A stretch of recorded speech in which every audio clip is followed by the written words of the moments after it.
চলে গেছে। এখন মা বাবাকে ঘুম থেকে কেমনে করে ডাকবে? হয়তো মা বাবা কষ্ট পাবে, তার জন্য মা বাবাকে ডাক দেই নাই। ওই জন্যই মা বাবা যখন নাকি ঘুমানোর মধ্যে ছিলেন, ওই দুধের গিলাসটা নিয়ে ওই মা বাবার কাছে সারা রাত দাঁড়িয়ে রয়েছিলেন। সকালবেলা নাকি যখন ঘুম থেকে উঠে দেখে, ফজরের সময় যখন নাকি তেনার মা বাবা উঠে, ওঠার পরে দেখে ওই দুধের গিলাসটা নিয়ে ওইখানে দাঁড়িয়ে রয়েছেন। তখন ডাক দিলেন, বাবা এত রাত্রের বেলা এখানে কেন দাঁড়িয়ে রয়েছো? তখন বললেন, মা বাবা আমি তো রাত্রের বেলা আসতে অনেক দেরি হয়েছিল, তার জন্য আমি দুধটা তোমাদেরকে ডাক দেই নাই। দুধটা কেমনে করে খাওয়াবো, ওই জন্য তোমাদেরকে প্রথমে দিব, তারপরে আমার সন্তানদেরকে দিব। সন্তানেরা আল্লাহ অনেকবার খুঁজেছে কিন্তু সন্তানদেরকে দেই নাই। সন্তানগুলো কান্না শুরু করে দিয়েছে কিন্তু সন্তানকে দেই নাই। আমার মা বাবাকে আমি প্রথমে দিব, তার জন্য মা বাবার জন্য দাঁড়িয়ে রয়েছিলাম। ওই দিনটা কারোর জন্য খুশি করার জন্য আল্লাহ ওই ইবাদতটা করি নাই। আল্লাহ শুধু তোমাকে দেখানোর জন্য এই ইবাদতটা করেছিলাম। আল্লাহ শুধু তোমার জন্য এই ইবাদতটা করেছিলাম। এই ইবাদতের জন্য যদি আল্লাহ তুমি আমাকে maaf করে দাও, আজকে কঠিন বিপদ থেকে যদি উদ্ধার করো, এই ওসিলা করে তুমি আল্লাহ উদ্ধার করে দাও। মুহূর্তের মধ্যে আল্লাহ ওই দোয়াটা কবুল করে নিলেন।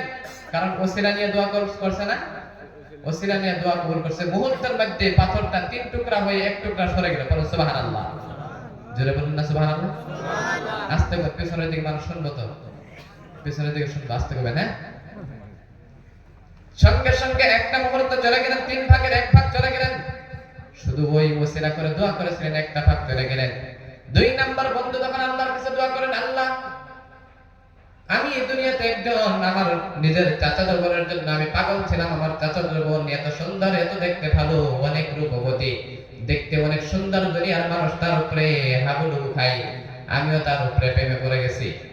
ওই চাচাতো বোনকে আমি চাই, অনেক চেষ্টা করেছি ওই চাচাতো বোনকে কিছুক্ষণ পাওয়ার জন্য, কিছু মুহূর্ত পাওয়ার জন্য আমি অনেক চেষ্টা করেছি, কিন্তু আমার চাচাতো বোন কখনো রাজি হয় নাই, কোনোদিনও রাজি হয় নাই।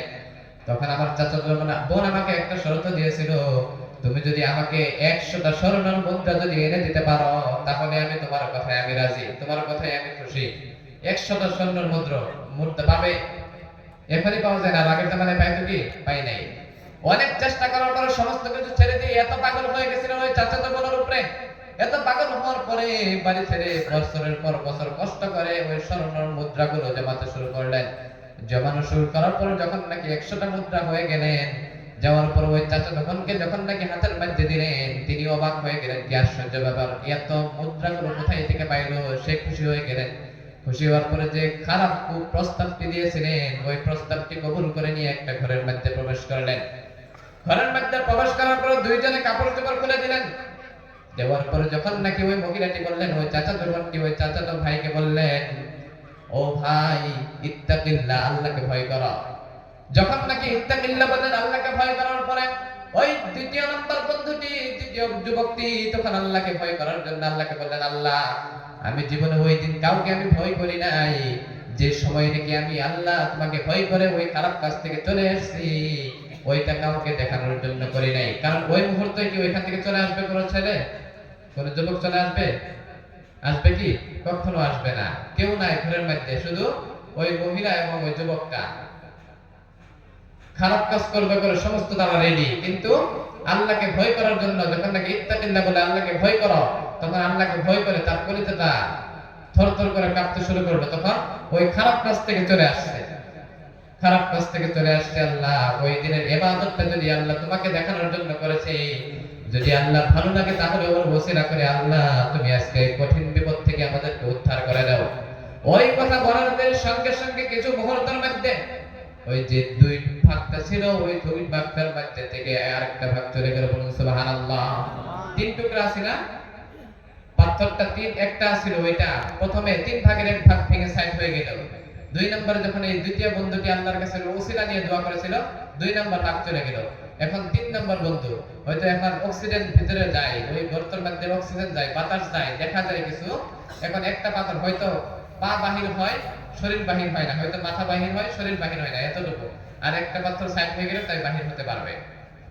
তখন ওই তৃতীয় বন্ধু আল্লাহর কাছে দোয়া করলেন, আল্লাহর কাছে আমিন ধরে বললেন, আল্লাহ আমি দুনিয়াতে একজন ব্যবসায়ী মানুষ, আমি একজন ব্যবসা করি, আমি অনেক মজদুরদেরকে দিয়ে কাম করাই, অনেক কামলাদেরকে দিয়ে কাম করাই, অনেক কামলাদেরকে দিয়ে কাম করাই, কিন্তু একটা দিন একটা কামলা আমার অনেক একটা মজদুর কাম করে টাকা না নিয়ে চলে গিয়েছেন।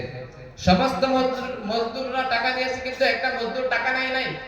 টাকা নেওয়ার পরে তিনি চলে গেলেন। যাওয়ার পরে আমি তার টাকাটা কেমনে করে দেই, তাকে আর খুঁজে পাই নাই, কোনোদিনও পাই নাই।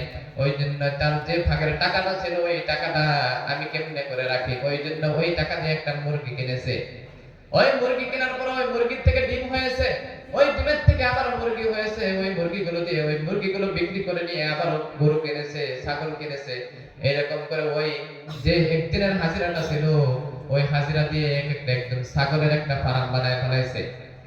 এত বড় ফার্ম হয়েছে, টানা 12 বছর পরে ওই মজদুরটা ওই কামলাটা আসছে, ওই মালিকের কাছে আসছে। আসার পরে বললেন, ও মালিক, আপনার বাড়িতে আমি 12 বছর আগে আমি আপনার বাড়িতে কাজ করেছিলাম, কিন্তু কোনো সমস্যার জন্য টাকাটা নিতে পারি নাই, ওই জন্য আমি চলে গেছিলাম। ওই 12 বছর আগের যে হাজিরাটা আছে ওই হাজিরাটা আমার দিয়ে দেন। এখনকার মানুষকে দিবে? দিবে কি? দিবে না। হয়তো দিবে তখনকার মতোই দিবে, তাই না? হয়তো আগে 120 টাকা পাইতো, 120 টাকাই দিবে। আপনার কাছে টাকা পাইতাম একদিনের হাজিরা, ওই টাকাটা আমাকে দিয়ে দেন। তখন বললেন, ও মজদুর, আমি তোমাকে পেয়ে খুশি হয়েছি, ওইখানে দেখো ওই ছাগলের যে ফার্মটা, এইটা পুরো ফার্মটা তোমার। তখন বললেন, আপনি মস্কারি করেন নাকি? আমার সাথে মজা করতেছেন নাকি? এই ফার্মটা আমার কেমনে করে হবে? আমি তো আপনার বাড়িতে একদিন কাজ করছি, ওই কাজের যে বিনিময়টা ওইটা আমার দেন, ওইটা দিলে আমি খুশি। তখন বললেন, না না মজদুর, তুমি যে টাকাটা পাইতা ওই টাকা দিয়ে আমি এমনি রাখি না।